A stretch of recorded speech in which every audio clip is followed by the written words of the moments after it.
called Take My Advice. I'm not using it. Get balanced and get happy with Dr. Marissa.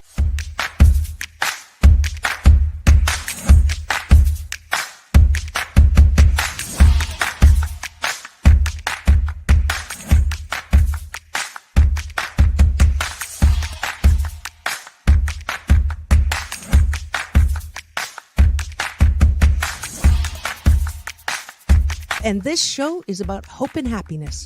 So there's no gossip, no scandal. Instead, I want you to focus on your own reality show and how you can be happy 88% of the time. So I have shows and topics.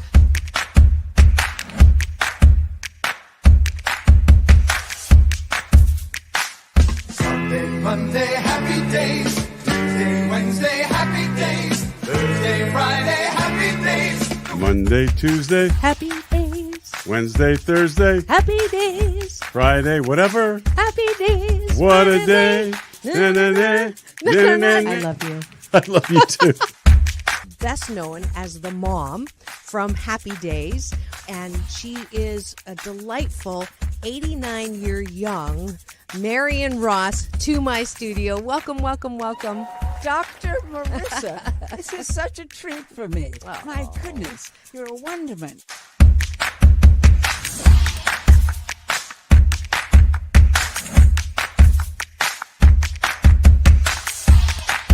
Which is exactly the kind of guest that I like. Those who have gone through life, good and bad, and then taken those experiences to alchemize them into the person they are now and doing good on the planet. I'd like you to welcome Corey Feldman. If you're grateful for it and you say right away, thank you, God. Oh, my God, it's so beautiful. I'm so blessed. Thank you, thank you, thank you. Then guess what? More good things will come to you. Does this sound familiar at all?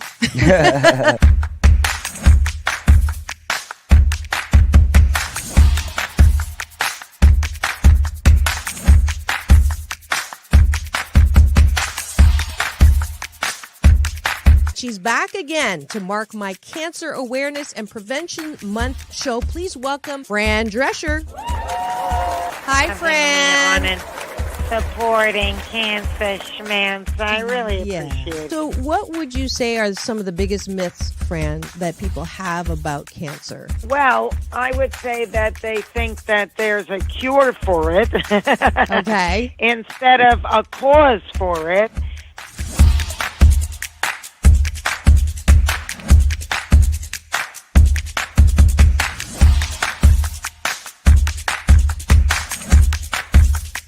This is the first call-in show when I get to be Dr. Marissa, the kinder, gentler Dr. Laura. And people call in to get their life tires balanced and their critical thinking or their BS, their belief systems, smog checked. And today I am delighted to have Malie calling in from Birmingham, Alabama. We could go 90 days and end up having terrible sex. And then you say, well, the relationship's not all about sex. Well, if I'm not getting great sex from you, then I'm going to get it from somebody else. Right? That moose just got put on the table. And I see Josh and Jim. I have to agree You're with Clyde. both nodding. Ramon's sort of half nodding because his wife's listening. But I understood what was going to happen if Muhammad Ali's youngest daughter, made public that I was going to become a boxer. So I wanted to make sure this was the path that I wanted to go down. you are absolutely fabulous, beautiful inside and out. And I'm giving you Dr. Marissa's Beneficial Presence on the Planet Award today. Thank you.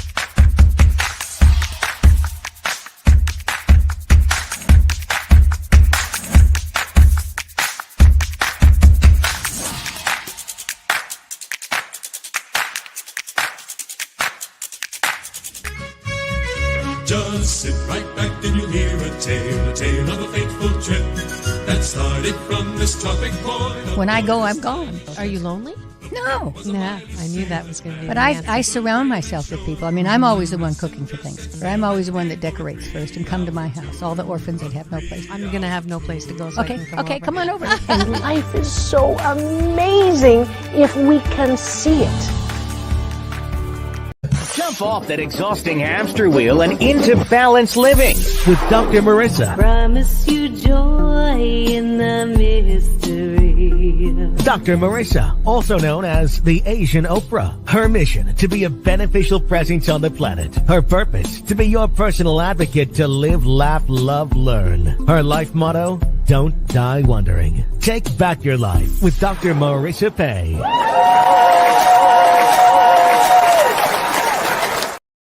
And welcome. You're tuned into Take My Advice. I'm Not Using It. Get Balance with Dr. Marissa, the morning show here on KCAA, NBC News, CNBC News, and NBC Sports Radio Station, AM 1050, FM 106.5, home to the Asian Oprah, and streaming everywhere. iHeartRadio, Spotify, Stitcher, iTunes, TuneIn, Audible, Amazon Music, Tiki Live, Rumble, Podchaser, Spreaker, Streaker, you name it, I'm there. Why? Because I want to maximize my splatter zone for more hope and happiness.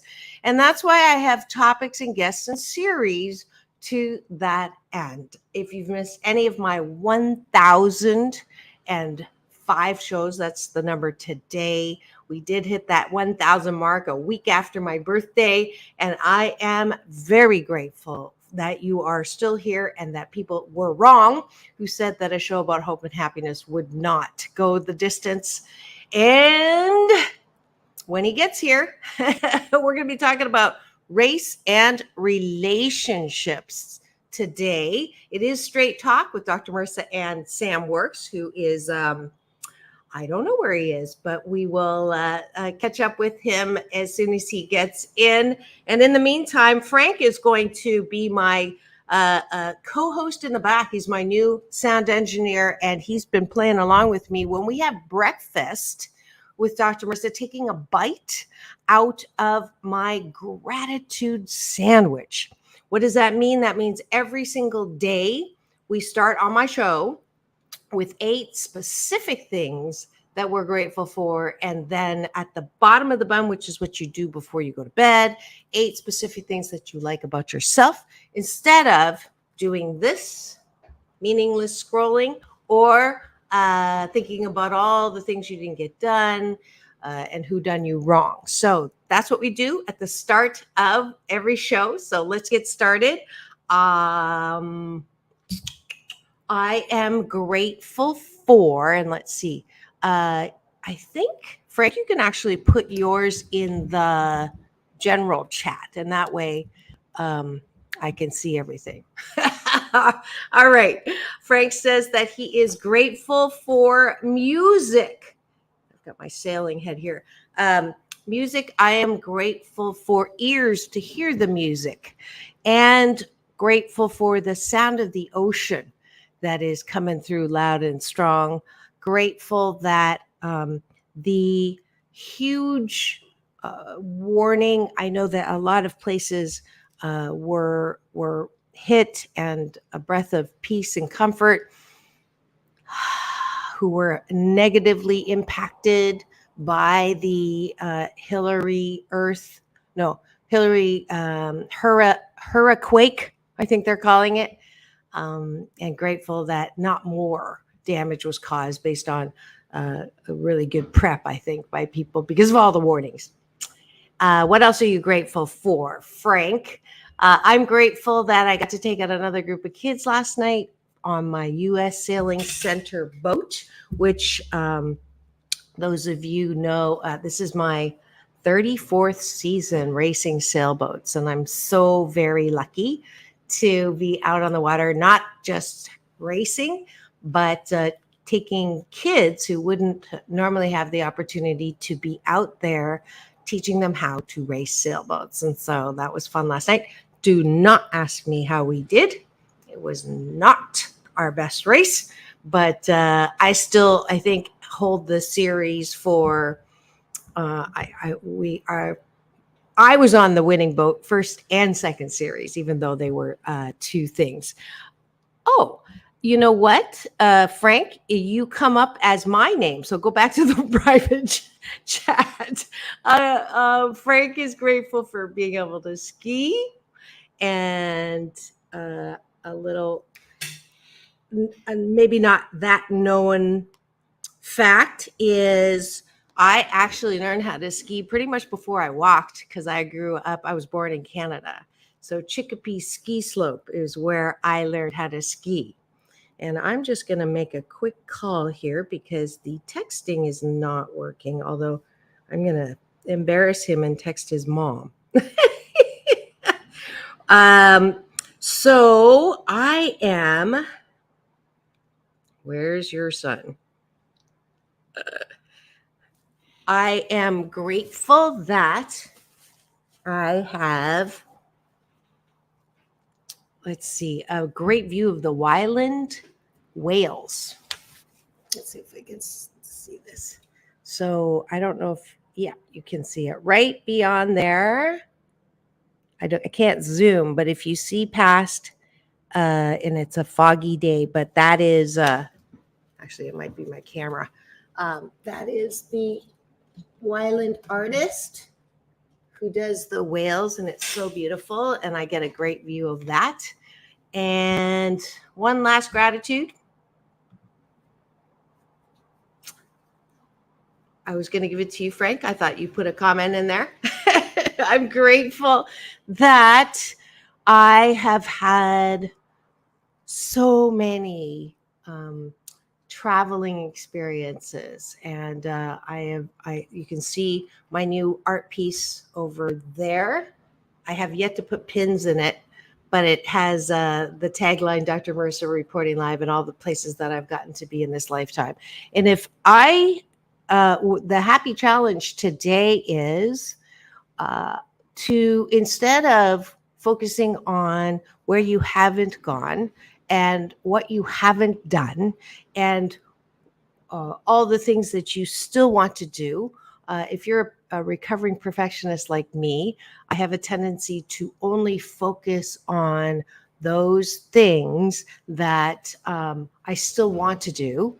And I'm not truly appreciative enough about those things or places that I have been. So that's my Happy 88 challenge for you today. All right. So it looks like I'm going to start the topic of race and relationships today without Sam, although I'm going to do one more thing. Okay, he's been turning his phone off. Well, that is not... I'm going to keep my mouth shut because I hate apologizing. All right. I am going to be pretty loose on the table today because race and relationships is a very touchy subject sometimes, especially because of where we are in America right now. Frank was sharing with me.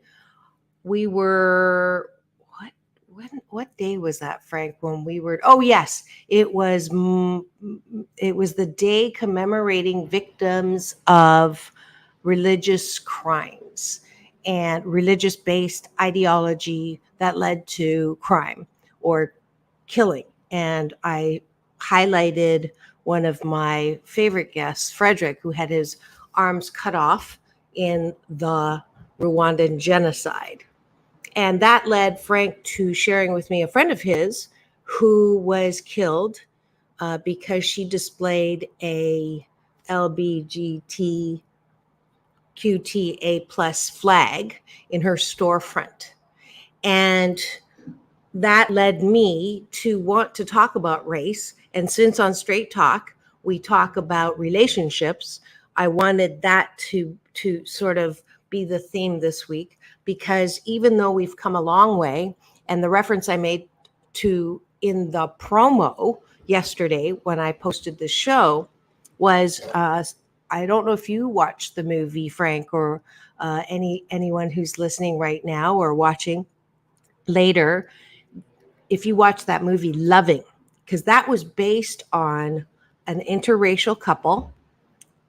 She was black, he was white, and they got married, and it was against the Virginia law, the state of Virginia law. Now, here's the crazy thing. I remembered that movie. I Googled it and just said, what's the movie about race, interracial marriage? They popped up Loving. And I don't know if you know this, Frank. Guess what year that was that happened, that the laws banning interracial marriages. So I was thinking maybe the 20s or the 30s. That law was still in place in 1967. Now, that's not that long ago. 1967, to have a law in place that says you cannot marry, interracial marriage is illegal in the state of Virginia in 1967. Can you believe that, Sam?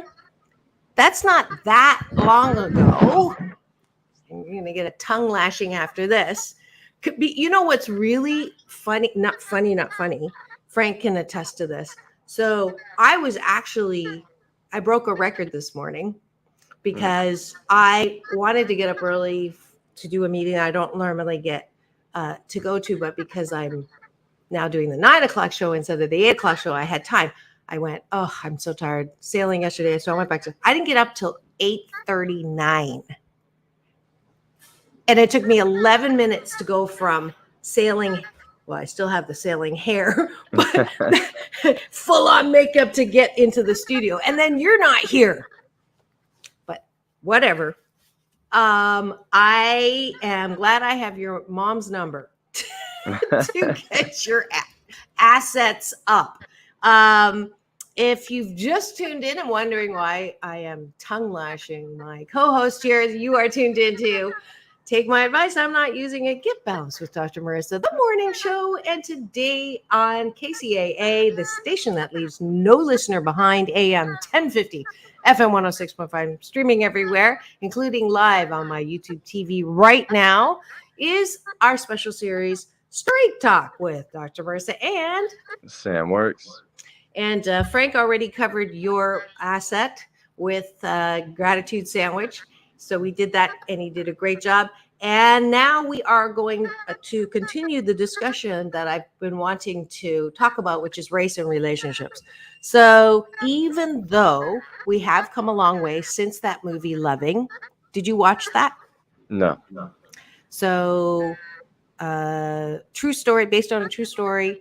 It's I think the couple's name was Love, and they successfully overturned the law in the state of Virginia banning interracial marriages in 1967. And I bring that up because it's not that long ago. To you, it's a long time ago. To me, that's not a long time ago. But does race matter in a relationship, in dating, in bringing people home to parents? All of those things is what I wanted to talk about today. So I'm not going to put you on the spot first because I'm hoping that it's true. What I see for my kids is that it is much less of an issue with interracial dating, couples mating, and all of that. I wanted just to take us back. So 1967 was the Loving movie, and I'm ageless, but let's just say that I have, on my own, experienced the embarrassment of being told by a guy, not once, but twice, that we had to break up because his parents did not approve of my race. Are you surprised? You know, honestly, I am. I am surprised.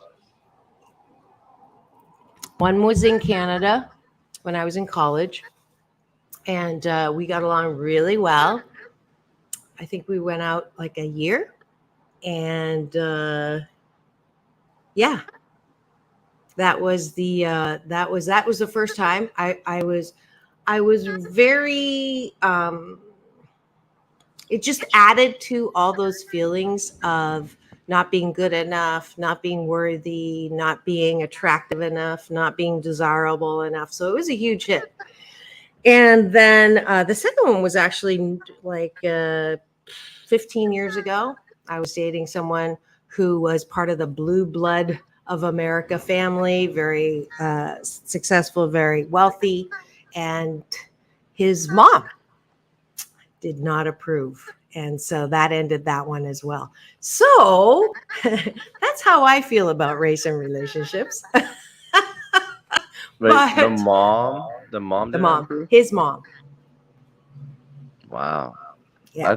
That's so shocking. Yes. Now,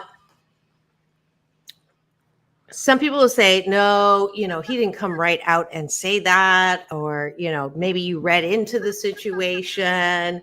I did enough reconnaissance back in the scene because that he didn't say that outright. He just said that from the very beginning, I would not date him because he was from Missouri.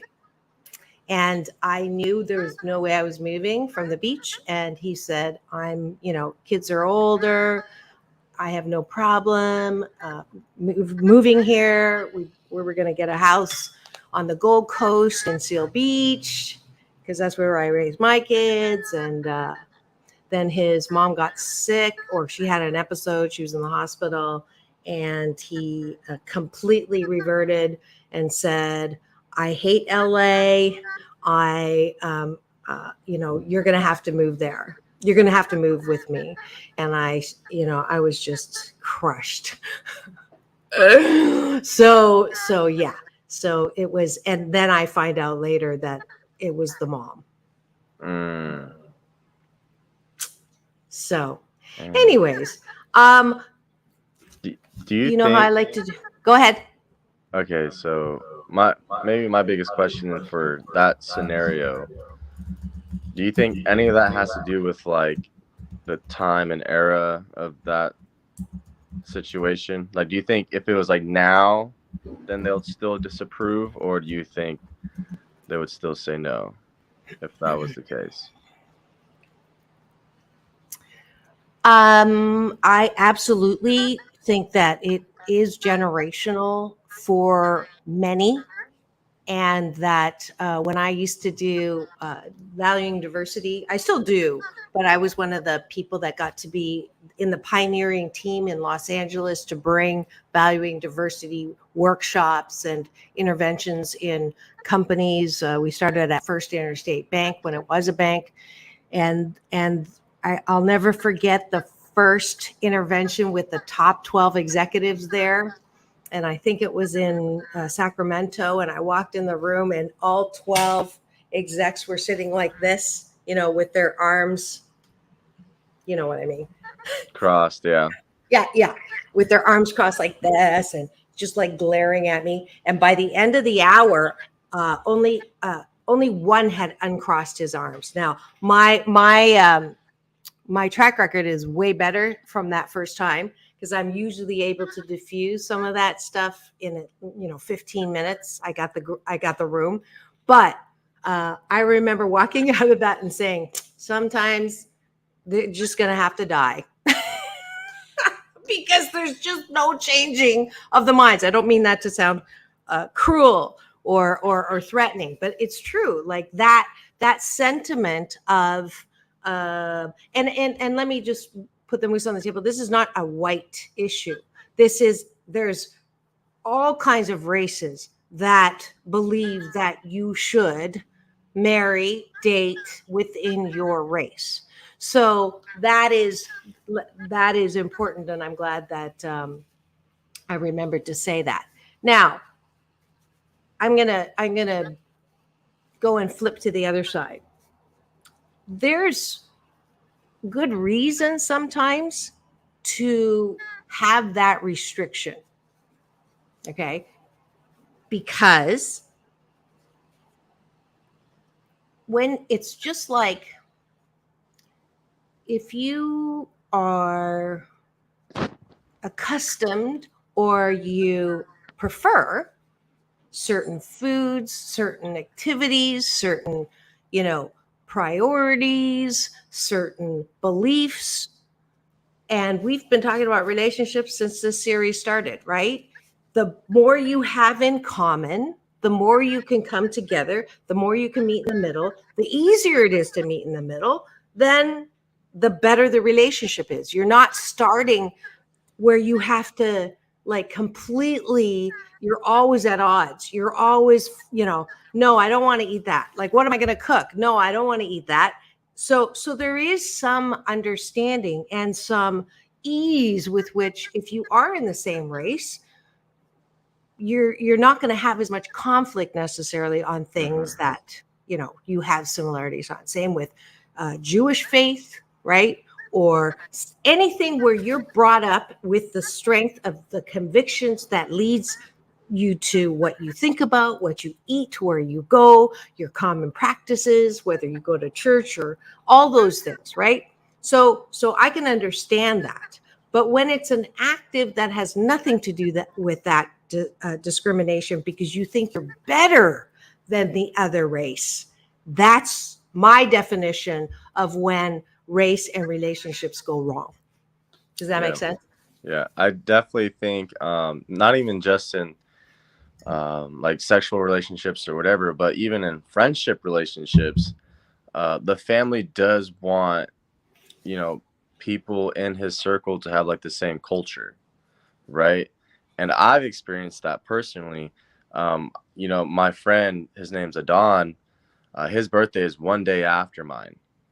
And he, his whole family is like, Spanish, so I went to his birthday and I was the only white boy there and not many people wanted to talk to me. But after, like, I love salsa dancing, I know a little bit of Spanish, and they started to realize that, like, I know, like, I took the time to try to understand their culture, and like, there's certain drinks, certain foods and all that stuff. And everyone started to open up to me because I'm not trying to, neglect them and their culture, because like, especially like Mexicans, they have a strong family background and, traditions and all that good stuff. And it's like, if you don't try to open up yourself to their traditions, then it's almost like a sign of like disrespect, because it's not just the person, it's not just the race, but it's the whole family culture that is involved. And even like, why would anyone want to, accept someone who doesn't try to be part of the family, And I can understand why most people think it's about the race, but in reality, I think it's about the culture.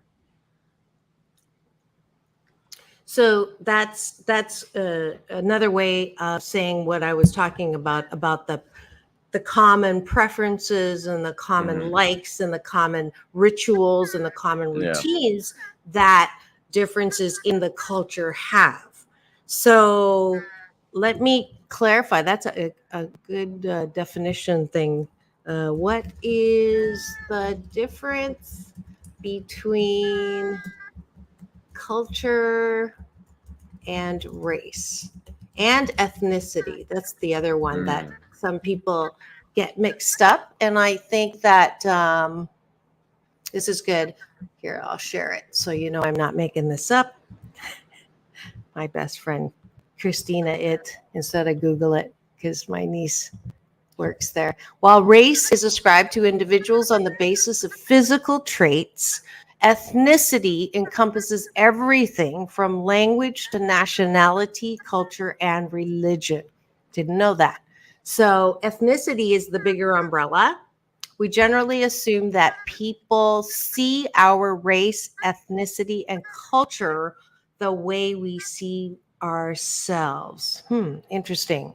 Let's see. This one, I've got to make sure that I'm looking at a place that is reputable. Let's see.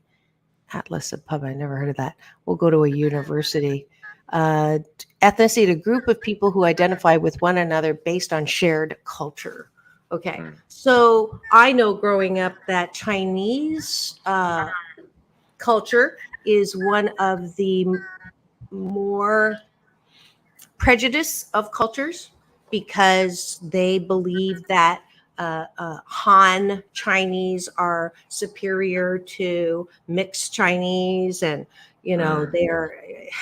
So I don't see racism as a black and white issue. It's any race, and one of the reasons why I spent so much time putting my new film together called The Road to Race, and having Caldwell Williams talk about objectification as one of the reasons why we get to racism, because you see blacks as all in one category and you objectify them as they, again, I'm putting the moose on the table. This is not how I feel, but I'm using this as an example. So Chinese are objectified as laundromat owners. The women are subservient, wonton soup and egg foo young and fortune cookies and quiet and good at math and bad drivers. So that is the objectification of Chinese. Okay, the objectification of Mexicans is family, strong family values, huge families, doing the work that nobody else wants to do. Again, I don't believe this, but these are the things. The objectification keeps us seeing as one up, one down. That's the point I want to make. Now, when we kind of take it too far, though, when we say, no, you're stereotyping, and that's wrong. And I'm going to go out on a limb here. When we say that, we then knock out all of the special things about each culture and race. I do not believe that there's anything wrong with wanting to date someone who shares my love for Asian food, because I'm a foodie and I love Asian food. And so, yes, I would not date someone who is not a foodie and is not attracted to Asian food. Now, am I being biased and racist by doing that? No, it's a preference. And I think it's important for us to balance the shiitake from going from one extreme to the other extreme, where we shouldn't have preferences at all, where we shouldn't have, things that we like or don't like at all. And finding someone who shares things that you like or dislike is important in a relationship. I think that's where my dating and race, when race is described as the color of your skin and there's nothing that comes with that but just the color of skin, that is an issue. But when it comes for looking at race as common, shared, right, language, experience, all of that, it definitely is okay. That's my view. What do you think? Yeah, definitely. There's everyone has preferences, and it's good to have preferences. Okay. But you just really gotta take a step back and reflect on what your preferences are, and there should be no reason at all about your skin color, but I know, I don't want to say traditionally speaking, but in the past time, that was the issue.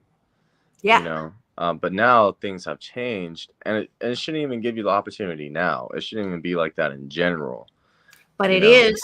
But it is, Sam, because of what Frank told me about his friend that got gunned down for putting a LGBTQA plus flag in her storefront. Mhm. Okay.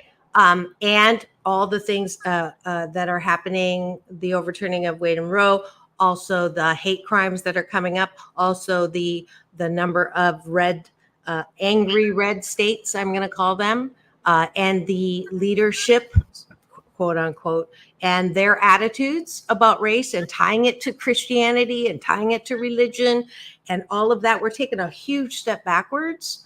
So I believe that it is becoming an issue again. And when it becomes an issue, then you've got people who are actively discriminating against race. So give you an example. I believe during the Obama era, we had come far away from the legislation that I talked about in the movie Loving and against interracial marriage. I think there was much less. If you saw a black and a white couple, there was no blip on the radar. Okay, that's what I believe. Then now I think we are back to that place where potentially there is a perception. So if I were dating a white, because I started with the examples, if I were dating a white guy, or I married a white guy, let's just say my husband was white. I mean, he's still white, but I could, even if there wasn't racism, and when I first moved to Seal Beach, there was racism, and I actually was actively, I had a woman run after me at the local grocery and apologize for the discrimination that I got in the store. This was when I first moved to Seal Beach 27 years ago. Okay. So it was here, right? And, Seal Beach is behind the orange curtain, I call it, because it's in Orange County. And at that time, there was still discrimination for anything that was not the predominant race, which is white down here. So I was discriminated against. So when I married and was walking down the street with a white man, even if there wasn't discrimination actively, and the big point here is that because I'd had a chip on my shoulder or had a sensitivity to it, so that even if there wasn't prejudice, I perceived it. So that's on me. But that adds a whole nother layer to the difficulty when you are dating someone that is not your race, that you think is perceived as negative, because even if there isn't anything there, you are believing it or seeing it with those glasses. Does that make sense? Yes. Yeah. So the complexity and the issues. Yay, she made it. Maria is here. I saw her comment earlier. She was going to try to make it this morning. Good morning, Maria. Good to see you again. I actually had a guest cancel, so I asked her if she could come on and co-host with me, but she couldn't get off work. But I want you to weigh in on this. We are talking about race and relationships, and all aspects of it. And if you've just tuned in, this is Take My Advice. I'm not using it. Get Balanced with Dr. Marissa, the morning show here on NBC News Radio, KZAA, AM 1050, FM 106.5, and streaming everywhere. The station that leaves no listener behind. And we are doing our special Thursday series called Straight Talk with Dr. Marissa and Sam Works. Talking about race, dating, relationships, mating, and such. So we've covered quite a bit of ground. And we did. What you missed, Maria, was that I have actually experienced being dropped because of my race by two gentlemen that I had been having relationships with, not at the same time. And both of them was cited, their parents' disapproval of my race. And I think that it is something that I wanted to talk about because there's an extreme of, it's wrong. And I wanted to also balance that out with, it's not always a bad thing to be with someone who shares a lot of commonalities that come with race, culture, and ethnicity. So you can type away if you'd like. Sam, I think you are an equal opportunity dater. I think that I think you've shared several of your formers. I know that you did date an older woman, so you're not an ageist, and that you've dated different nationalities. Is that correct? Yeah, honestly, I haven't dated my own, which is probably crazy to say. I don't Now, know. what is your own? Because I didn't find out until sort of recently that you're not pure. Nah. That you actually have a little of me in you. That doesn't sound right. I mean, for the most part, I take claim and pride that I'm Filipino, right? And I'm not half, I'm a quarter per se. But every time I put, when I'm filling out an application in person or online and they ask what my ethnicity is, I always say Filipino. You don't look Filipino. It's crazy because the older I get, the more white I look. Yes, that's true of all mixed with Asian. The most Asian, because I have two Hapa girls, they say, and it's true, the most Asian is when you're a baby, and the older you grow, the less Asian you're going to look. Yeah. It wasn't until the end of high school, but elementary and middle school for sure. Hold on. No one knows what race I am, so I never heard of that. Oh, had no issues. I see. But yeah, I've always been like, first thing people would say is like, "Oh, you're Asian," and now it's like, "Oh, you're Asian." Like, it kind of flip flop. But the girl that I dated that was like 33, she loved Asian culture. Okay. And that was kind of my niche to get in the relationship because I went up to her and I was like, "Hey, I heard you like Asians." You use the Asian. Yeah. I went up to her and I was like, "Hey, I heard you like Asians," and she's like, "Yeah." I was like, "I'm Filipino." But she really started to test me because she started like making me feel like Asian dishes, and she started like not questioning me, but she was like, "Hey, do you know what this is? Do you know what that is?" Her favorite place is like Little Tokyo and LA and all that stuff. So she loved the Asian culture, which was really cool because then I really got to embrace it. But I never got to, never had the chance really to, dip my toes in that dating spot, I guess you could say. You've never dated a Filipina, is what you're saying. Right. Okay.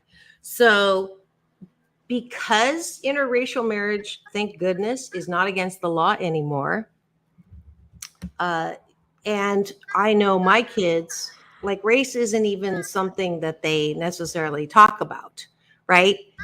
Which is very different than what my generation and the generation before went through. But to say that you don't see your race is going to that extreme that is not helpful. So when you see a person, research shows you see three things immediately. You see gender, you see age, and you see race. And there's no way that you can tell me that I don't see you, right, as an Asian woman. It's not possible to not see that about me because that is part of who I am. And again, I use this platform to try to find the balance, because it's all about balance, of not throwing the baby out with the bathwater. And when you say, I don't see race, or I don't see that you're a woman, or I think, I forget that you're not a man, which was actually told to me by one of my first bosses. You're so strong and direct, I forget that you're not a man. And I know his intention was to give me a compliment, but I'm like, huh? Yeah, I think I'm a woman. Actually, I flipped out. I said, actually, I have balls, but I just tuck them in real well. So he never said that to me again. But here's the thing. The point I'm trying to make is, why is it difficult for us to talk about differences just as differences and not make them good, bad, right, wrong, up, down, better than, less than? Because if we can get to that place, then we're not going to have the issues we're having with any kind of whatever. That's my. Okay, now you're yawning at me talking. I'm going to take it. No. You're good. I know. Hey, I showed my superiority once again this morning because I'm as tired as you, and I got ready in 11 minutes. But a new record. That is a record for all women. Yes, I think so. 11 10 years of modeling is what I give credit for in being able to get ready that quickly. All right. So race and relationships, we've covered a lot of ground. The hope is that even now that we're seeing leadership, legislation, government, politics, it's that squirrel again, all those weird things that are happening in our landscape in the United States, that those of us who are anchoring the balance and can hold true that you can be different and still of value, that there's nothing that is better than the other, right? In terms of race, gender, relationships, culture, ethnicity, then interracial dating is not an issue. And I'd start here.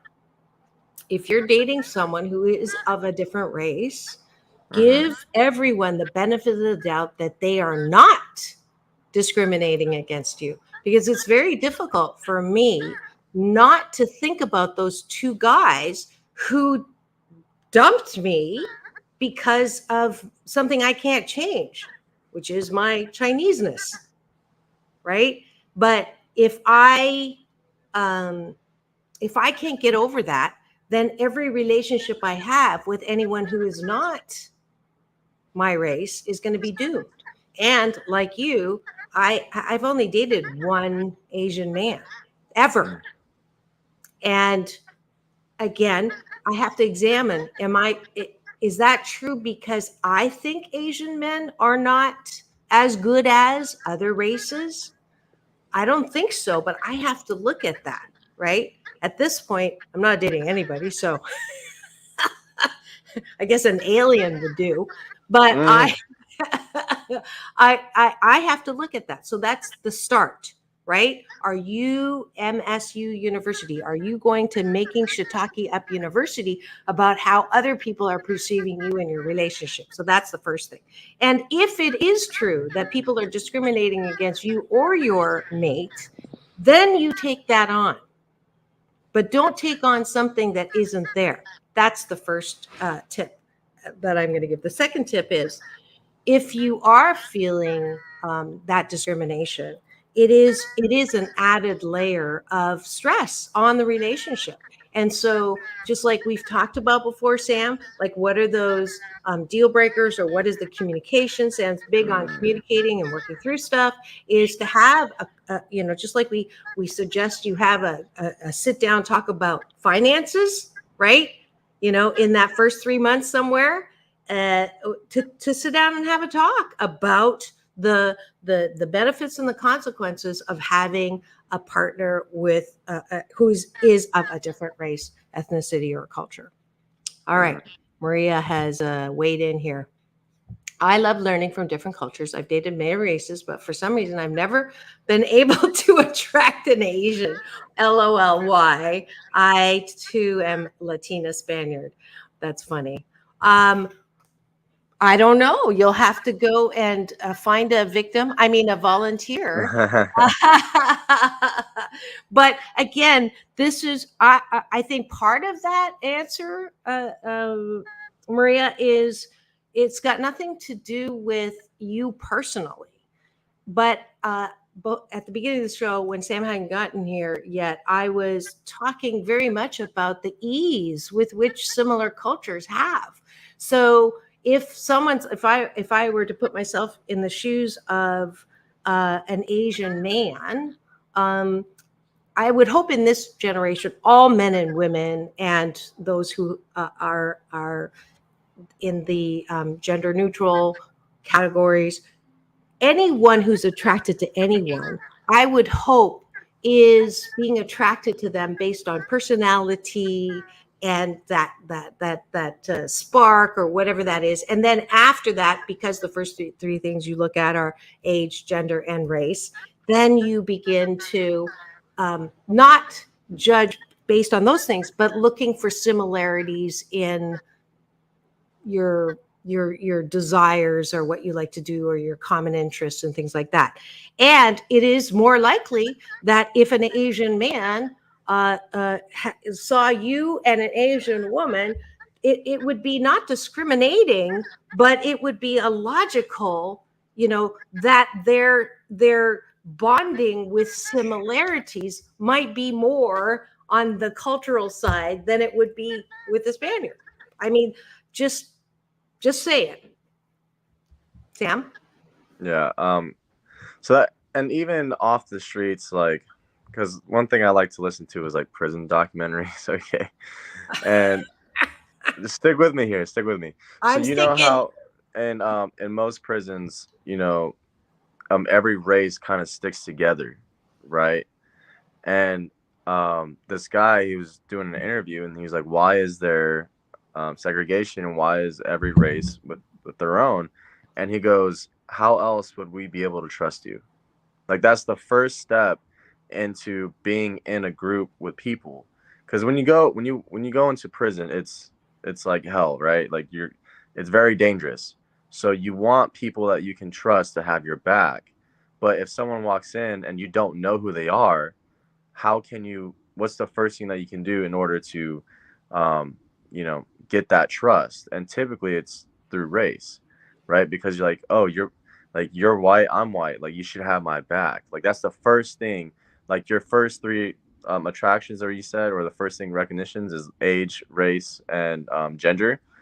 It's the same thing in the prison system, so even off of relationships, first thing when it comes to like trusting someone is finding similarities.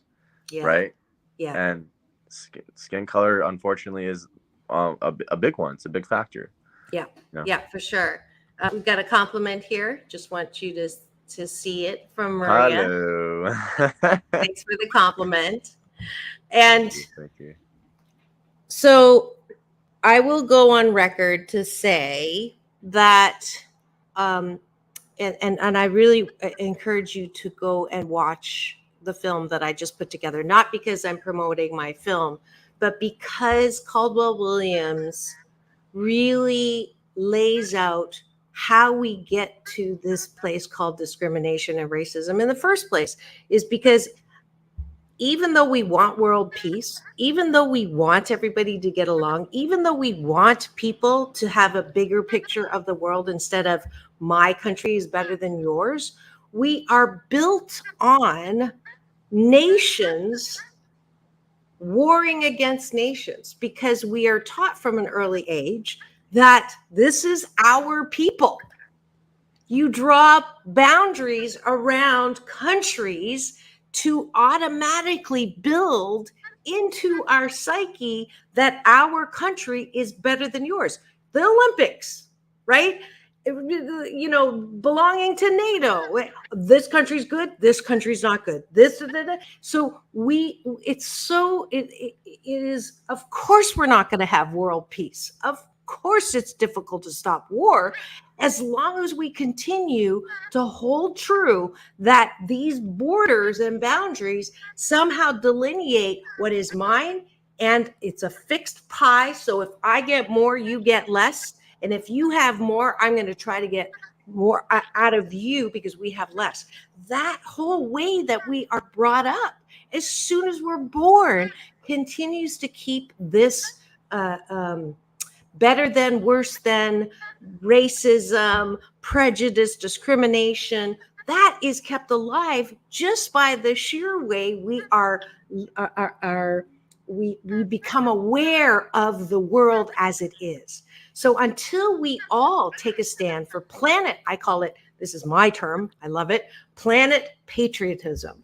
Until we all become world patriots, earth patriots, and stop looking at the better, worse than based on my country, based on the borders, then we'll always have issues with interrace dating, interrace marriage, interrace, all of this, because it continues to put one up, one down.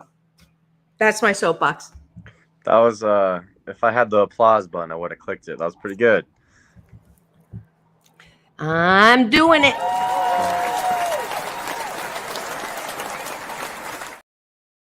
Thank you. Which is why I want everybody to see this movie. I really, really, really want everyone to share it. It's free. It's on my YouTube channel. It's called The Road to Race. It's a 40-minute film. It's a documentary. We're trying to sell it. If anybody has distribution channels and any contacts to Netflix, PBS, I really think he's 89 years old and he wanted to leave the legacy of his message. And I've never heard anybody explain why racism is not about white privilege. It's not about black and white. It's not about anything that we think it's about.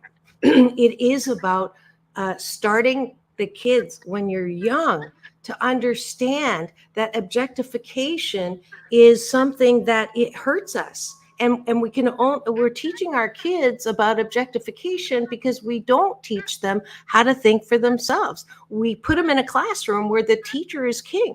And then they go to a workplace where the boss is king, and then a country where the president is king. And that's not true, because whatever they spout, that isn't, they don't have the skills and tools to say, wait a minute, that's really not true.